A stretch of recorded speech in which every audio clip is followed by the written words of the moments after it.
Bismillahirrahmanirrahim. Assalamualaikum warahmatullahi wabarakatuh. Alhamdulillahirabbil alamin. Assalatu wassalam ala asyrafil anbiya'i wal mursalin sayyidina Muhammadin wa ala alihi wasahbihi ajmain, amma ba'd. Puji syukur kita panjatkan atas kehadirat Allah Subhanahu wa taala serta salawat dan salam kita kirimkan kepada Nabi Muhammad sallallahu alaihi wasallam. Allahumma shalli ala sayyidina Muhammad. Baik, pertama-tama perkenalkan kami dari kelompok 6. Kami akan memaparkan materi kami dengan tema kerja, pekerjaan, dan organisasi kerja. Baik, dalam materi ini ada beberapa poin penting yang akan kita paparkan. Yang pertama yaitu tentang fragmentasi pasar tenaga kerja, yang kedua yaitu tripologi tenaga kerja, dan yang ketiga yaitu migrasi tenaga kerja. Kenalkan, nama saya Sutarni, NIM 190303064. Baik, di sini saya akan memaparkan sedikit materi yang pertama yaitu fragmentasi pasar tenaga kerja. Di mana sebelumnya kita harus mengetahui apa itu fragmentasi. Di mana fragmentasi di sini diartikan sebagai pematahan atau pemotongan tubuh induk menjadi dua bagian atau lebih. Setelah itu, potongan tubuh tersebut akan mengalami regenerasi untuk membentuk bagian tubuh yang lain yang terpisah dari tubuh induk tersebut. Dan pada akhirnya, potongan-potongan tubuh tersebut akan menjadi satu individu yang baru. Nah, di mana market fragmentation atau fragmentasi pasar adalah kondisi pasar di mana tidak ada satupun penjual yang dominan, di mana masing-masing penjual tidak cukup besar untuk mempengaruhi pasar secara tidak wajar. Nah, selain itu, pada akhirnya fragmentasi pasar ini akan menghasilkan sub-sub pasar yang baru yang akan terpisah dari pasar induk tersebut. Selain itu, fragmentasi pasar telah menghasilkan sejumlah relung atau celuk pasar dengan preferensi konsumen yang berbeda dalam upaya memenuhi keinginan dan kebutuhan. Kondisi ini mendorong tumbuhnya upaya pemasaran langsung oleh pihak pemasar dengan mempertimbangkan kondisi konsumen dan perubahan lingkungan. Selain itu, ada beberapa faktor yang menyebabkan sehingga terjadinya pasar atau industri ini dapat terjadi yang namanya fragmentasi atau terfragmentasi. Yang pertama yaitu kebutuhan pasar yang berbeda mengarah ke alternatif pasar, di mana ketika pasar tumbuh ia berkembang dan kebutuhan pelanggan yang lebih beragam. Namun, dengan tidak adanya organisasi tunggal yang mendominasi di dalam pasar, seluruh pasar mungkin tidak dapat memenuhi keragaman baru dari permintaan pasar. Dalam hal ini, perubahan dan keragaman permintaan pelanggan pada akhirnya dapat menyebabkan seluruh pasar terpisah menjadi fragmen yang lebih kecil ketika dapat mengembangkan solusi untuk memenuhi permintaan dalam fragmen baru. Yang kedua yaitu persaingan pasar yang kuat dan setara antara organisasi, di mana pasar dan industri yang terfragmentasi juga dapat terbentuk ketika tidak ada satu organisasi pun yang mengesampingkan organisasi lain dalam hal posisi pasar. Jika semua organisasi dalam suatu industri bersaing secara setara satu sama lain, ini berarti tidak ada satu perusahaan pun yang akan. Warahmatullahi wabarakatuh. Perkenalkan, nama saya Nurlinda, NIM 1903057. Bagian B, tipologi pasar tenaga kerja. 1. Tipe sektor formal. Sektor ekonomi formal adalah kegiatan yang terhimpun dalam suatu bentuk badan usaha, baik dalam BUMS maupun koperasi. Beberapa kelebihan sektor ekonomi formal adalah sebagai berikut. Contohnya, pekerja sektor formal adalah pegawai yang bekerja di administrasi pemerintahan, pertahanan, dan jaminan sosial, jasa pendidikan, jasa kesehatan, transportasi dan pergudangan, serta penyediaan akomodasi dan makanan minuman maupun industri pengolahan. 2. Tipe sektor informal.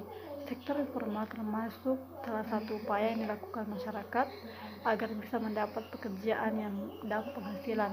Sektor juga membuka lapangan pekerjaan bagi masyarakat yang membutuhkannya. Sektor informal berbeda dengan sektor formal.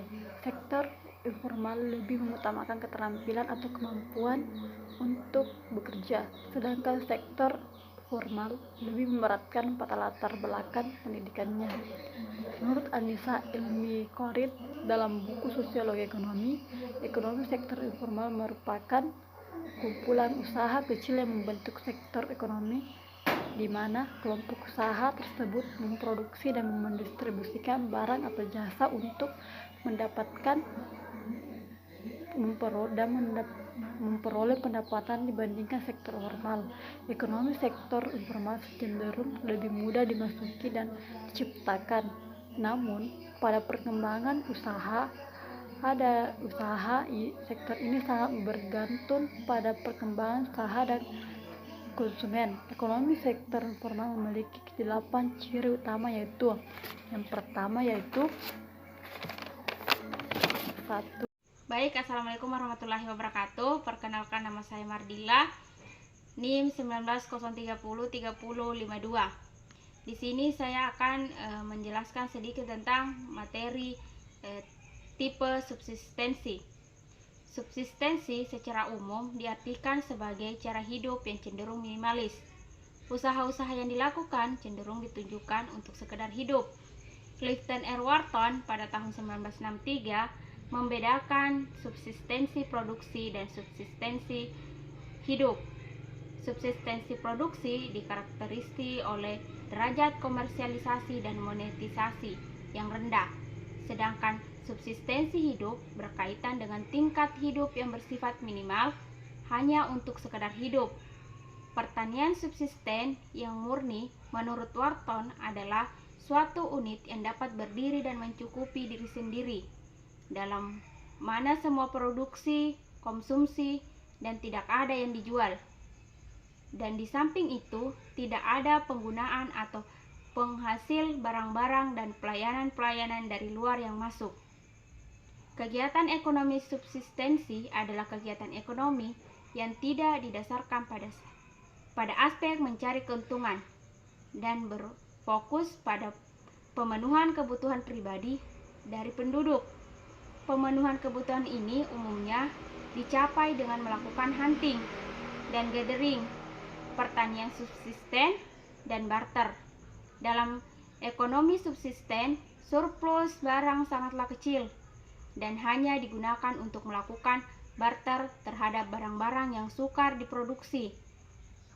Pada ekonomi sustain tidak ada prosesi industrialisasi. Sekian pemaparan dari saya. Billahi taufiq wal hidayah. Assalamualaikum warahmatullahi wabarakatuh. Baik, bismillah. Assalamualaikum warahmatullahi wabarakatuh. Pertama-tama saya akan perkenalkan diri. Perkenalkan, nama saya Muskira dengan NIM 190303053, program studi ekonomi syariah semester 6. Sini tadi mungkin rekan-rekan saya telah menyampaikan beberapa sub materi mengenai sosiologi ekonomi Islam ini. Tadi mungkin sudah dijelaskan mengenai fragmentasi pasar tenaga kerja, ada tripologi pasar tenaga kerja. Nah, untuk selanjutnya saya akan bahas mengenai migrasi tenaga kerja. Mungkin kata migrasi ini sudah tidak asing bagi kita. Migrasi ini sering diartikan sebagai perpindahan wilayah, dari wilayah satu ke wilayah lainnya. Jadi, jika digabungkan migrasi dengan tenaga kerja, maka dapat dikatakan bahwa ini perpindahan penduduk dari daerah pedesaan ke daerah perkotaan, ataupun sebaliknya. Kemudian migrasi tenaga kerja ini juga sering disebut sebagai urbanisasi. Urbanisasi di Indonesia sendiri diperkirakan lebih banyak disebabkan migrasi dari desa ke kota, yang didasarkan pada makin rendahnya pertumbuhan alamiah penduduk di daerah perkotaan. relatif lambatnya perubahan status dari daerah pedesaan menjadi daerah perkotaan, serta relatif kuatnya kebijaksanaan ekonomi dan pembangunan yang urban bias, sehingga memperbesar daya tarik daerah perkotaan bagi penduduk yang tinggal di daerah pedesaan.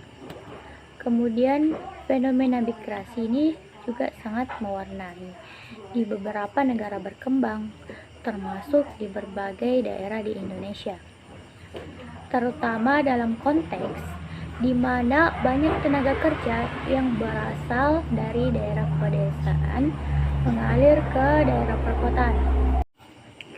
Mungkin itu beberapa penjelasan dari kelompok kami mengenai fragmentasi pasar tenaga kerja, mengenai tripologi pasar tenaga kerja, bahkan mengenai migrasi tenaga kerja itu sendiri. Nah, jadi mungkin hanya itu yang dapat kami tuangkan di dalam video ini. Lebih dan kurangnya mohon dimaafkan. Saya akhiri dengan ucapan billahi fisabilil haq fastabiqul khairat. Assalamualaikum warahmatullahi wabarakatuh. Annyeong gumawo.